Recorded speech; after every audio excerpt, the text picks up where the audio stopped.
How are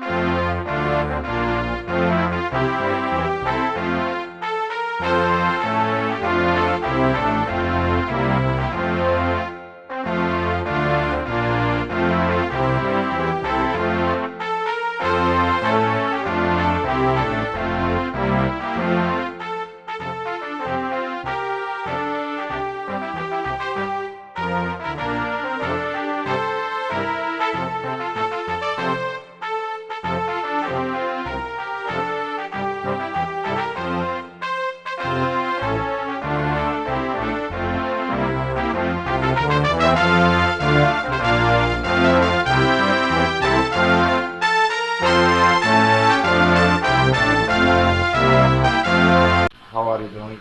Thank you for all of your reactions, your comments, and your subscriptions. Our today's tour will be in the Egyptian Museum of Cairo.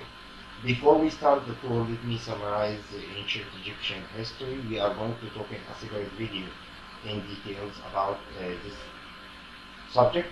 But for now, just to understand what we are going through in the Egyptian Museum, let me explain some terms.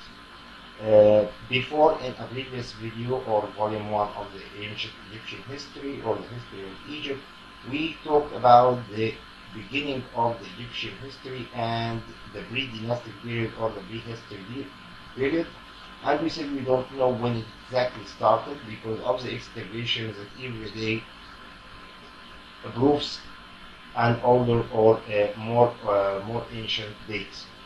But we know that it's ended in 3200 BC or 3100 BC when the king Menes or Narmer unified Egypt and merged the two kingdoms of Upper and Lower Egypt into one nation.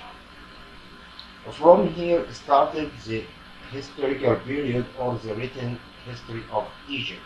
And in 3200 BC, it means that the evidence of the first nation or the first organized and united nation was Egypt. After that, we call the first and the second dynasties, we call them the early dynastic era. From the third to the sixth dynasties, we call them the Old Kingdom or the Pyramids builder. This includes started from King Djoser and ended by the sixth dynasty. From the seventh to the 10th, we call it the first intermediate period, and it was a weak war point, and Egypt divided again into two kingdoms, Lower and Upper Egypt. After that, a king came in the 11th dynasty. He was called Montehatep II, and he reunited Egypt again, and it lasted for the 11th and the 12th dynasties, and this is called the Middle Kingdom.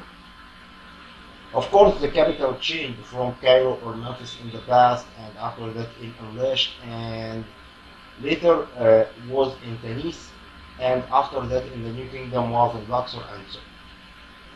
Montehatep was from Upper Egypt as well. And from the 13th dynasty till the 17th dynasty, we call it the second intermediate period.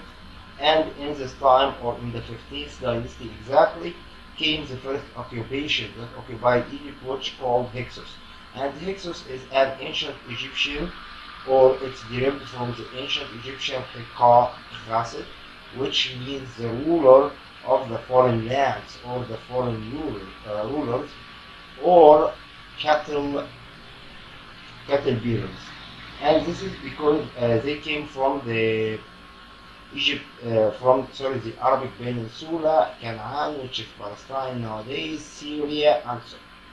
And this is which called in the Islamic heritage books, they were calling the giant pharaohs.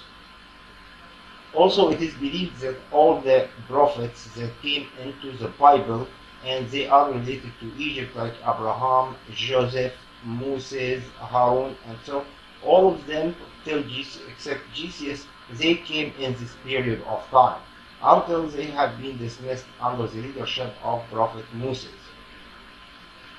After that, in the 17th, or at the later part of the 17th dynasty, the rulers of Upper Egypt started to move to set Egypt free, and they started the war.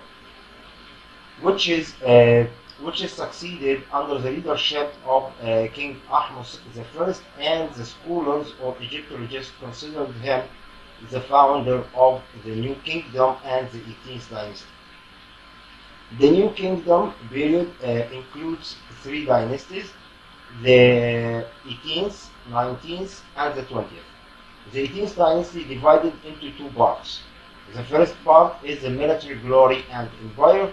It starts with Ahmose I or King Ahmose I and ends by King Amenhotep III, including Thutmosis I, the second, the third, Hatshepsut, and so many other Amenhotep I and the second till from Amenhotep IV, who changed his name to Akhenaten.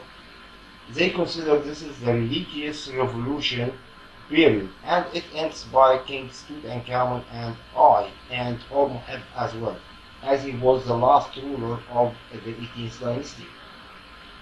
The 19th and the 20th we call them as a subtitle of the Ramesside period, and this is because they contained 11 kings held the name of Ramesses.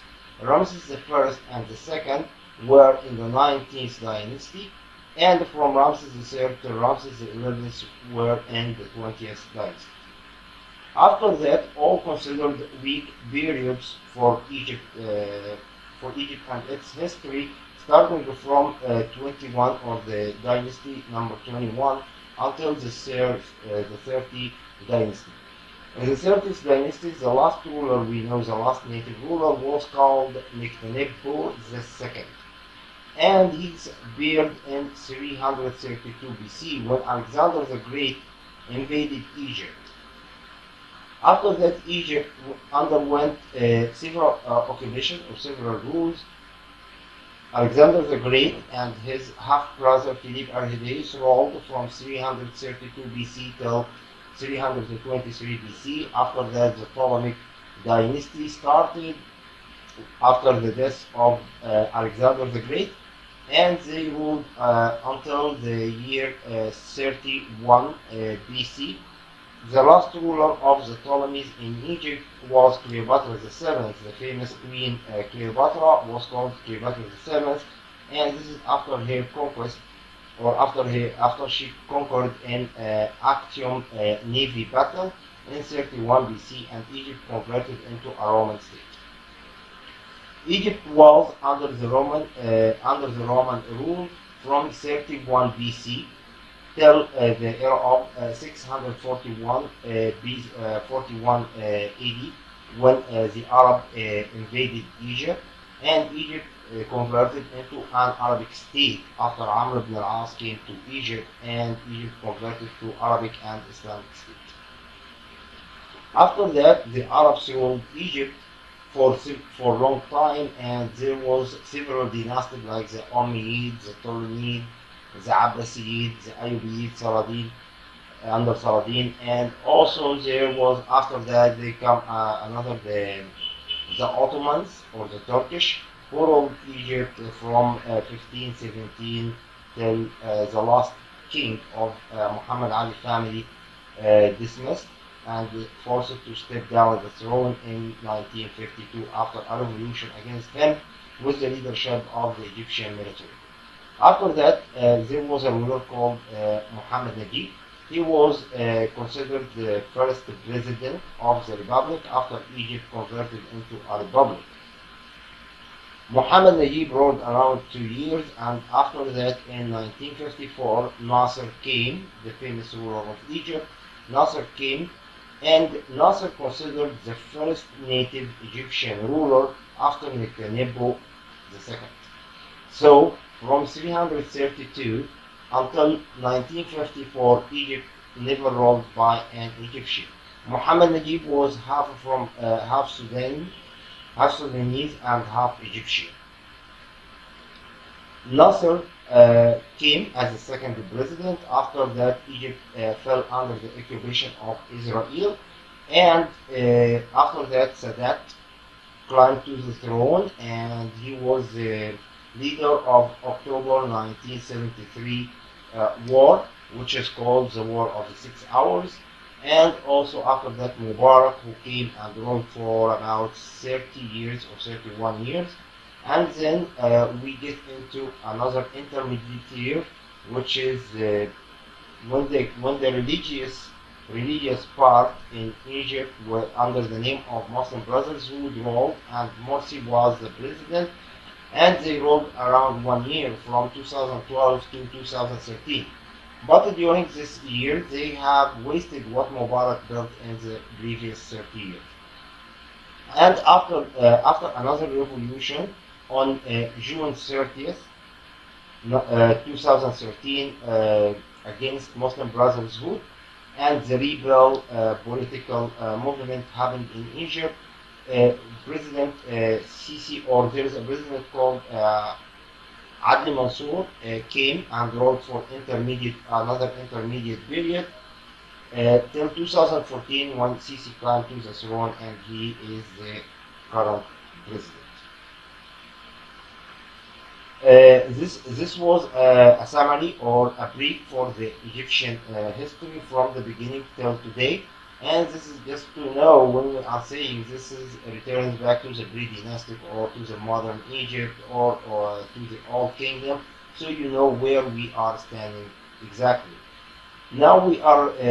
Let's go to our tour, and before we start, let me remind you to subscribe to the channel and to activate the notification bell, and let's start our tour to the Egyptian Museum. The Egyptian Antiquities Museum in Cairo, also known simply as the Egyptian Museum, houses the largest collection of ancient Egyptian artifacts in the world.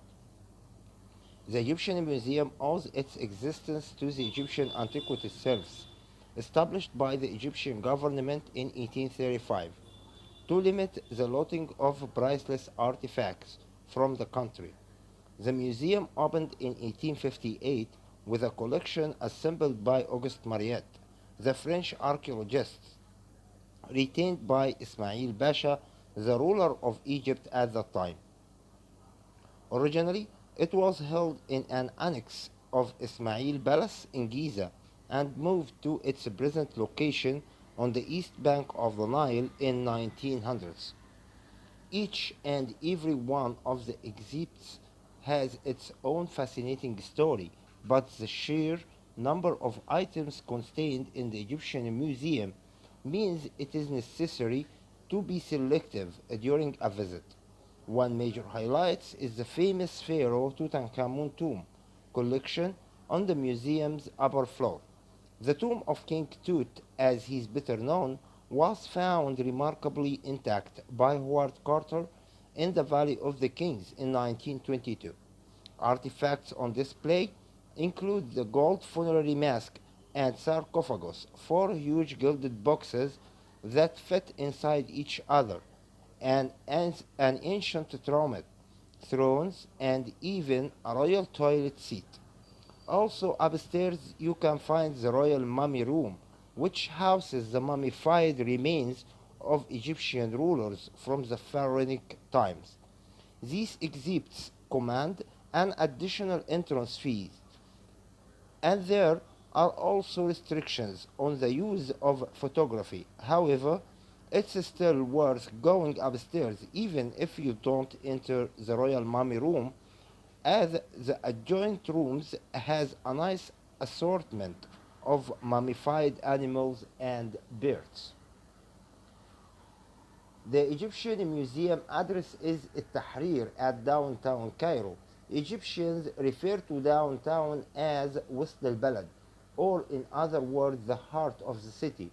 The reason of calling it so is because the downtown area is, is the part of the city that is full of life and activities.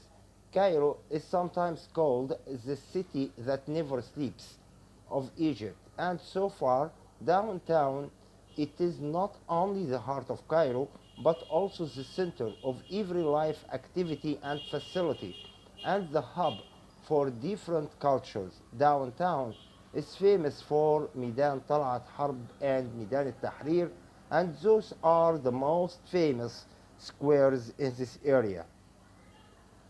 The Egyptian Museum in Cairo houses over 150,000 artifacts, including the contents of Tutankhamun's tomb and most of the mummies that have been discovered since the 19th century. The museum exhibits span from the beginning of the Egyptian history, approximately more than 5000 BC, through the Greco-Roman period. The building consisted of two floors. On the ground floor, you can follow the history of Egypt from the beginning up to the end of the Greco-Roman period by turning left at the entrance and lobbying around the museum. This provides a good background for most of Egypt's ancient history. Upstairs, the museum is organized thematically with a large portion of the area taken up the exhibit of the contents of Tutankhamun's tomb, including his famous funerary mask. Also upstairs is the room dedicated to the beautiful jewelry discovered in the royal tombs of Tanis in Sharqiya, which is located in Delta in the Lower Egypt. Another highlight of the museum, the royal mummy room, which requires, as we said, a separate ticket. Inside, you can see the mummies of the Egyptian pharaohs or the Egyptian most famous pharaohs, including Ramses the Great and his father Seti I, King Thutmose III, who considered the first emperor in the history, and Egypt's only queen, Hatshepsut. The museum has so much to offer that can be overwhelming. Also, the Egyptian Museum, also known as the Museum of Ancient Egyptian Civilization, and it houses some of the world's most important collection of ancient Egyptian artifacts. Inside the walls of that great and old pinkish building, located in downtown or Midan al-Tahrir, the priceless treasures of kings, queens, nobles, scribes, and some other ancient Egyptian greatest pharaohs, along with the belongings, mummies, jewelries, and food bowls of ancient Egyptians that were buried with the kings to use in their life after. As an interesting fact, kings were buried with not only their materials belongings but also with their servants. The museum collection is growing rapidly as archaeologists make new discoveries over time. For instance, Tutankhamun's enormous tomb and the impressive discoveries that were made inside it, and the tomb belongings of Tanis, which were both discovered after the museum opened. Now, the museum has more than 150,000 ancient objects inside its walls. Some objects were moved to the new Grand Egyptian Museum, while most of them are still in the main museum in Tahrir.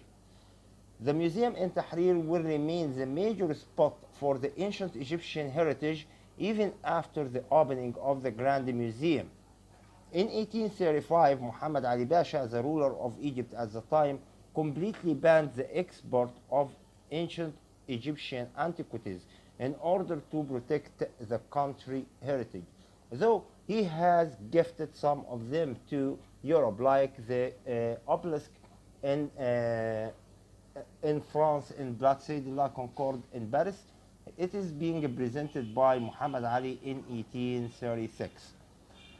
We will start our journey or our tour in the museum by the predynastic period objects.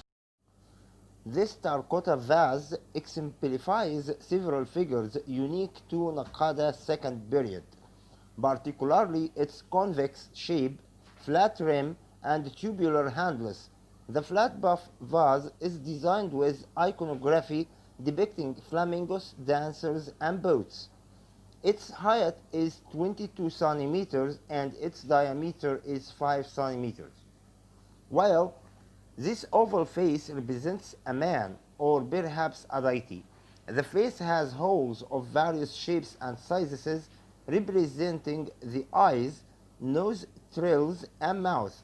While the nose is carved as a gentle protrusion, There are small holes all around the skull, presumably designed to hold tufts or, or tufts of real hair.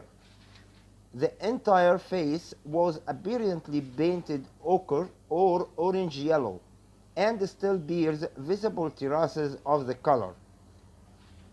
There is a deep hole under the neck, which suggests that the face was once fixed to a post and was probably used in cult ceremonies. Its width is 6.7 centimeters, while its height is around 11 centimeters. The palette that you are seeing now is lower part of the Libyan palette, also known as the palette, which represents the foundation of cities. It is carved in raised relief on both sides, depicting animals, trees, and the founding of a new city. One side, not shown in the picture, portrays a lion, a scorpion, and several falcons. The other side is divided into four strips, with, demonst- with demonstrating or with domesticated animals in a three of them, and the bottom strip is filled with trees. In order from the top are oxen depicted with large eyes and stylized muscles, donkeys and rams. The opposite side portrays a falcon, a lion, a scorpion, and an additional pair of falcons. They are equipped with holes. The animals are participating in a foundation ceremony for cities. These are represented by surrounding walls and buildings, some of which are accompanied by hieroglyphic names of localities in the western delta. With this part, we have ended our tour today in the Egyptian Museum. In our next video, we are going to talk about the early dynastic period, Middle Kingdom, Old Kingdom and the Middle Kingdom. Thank you for watching and spending time watching the video.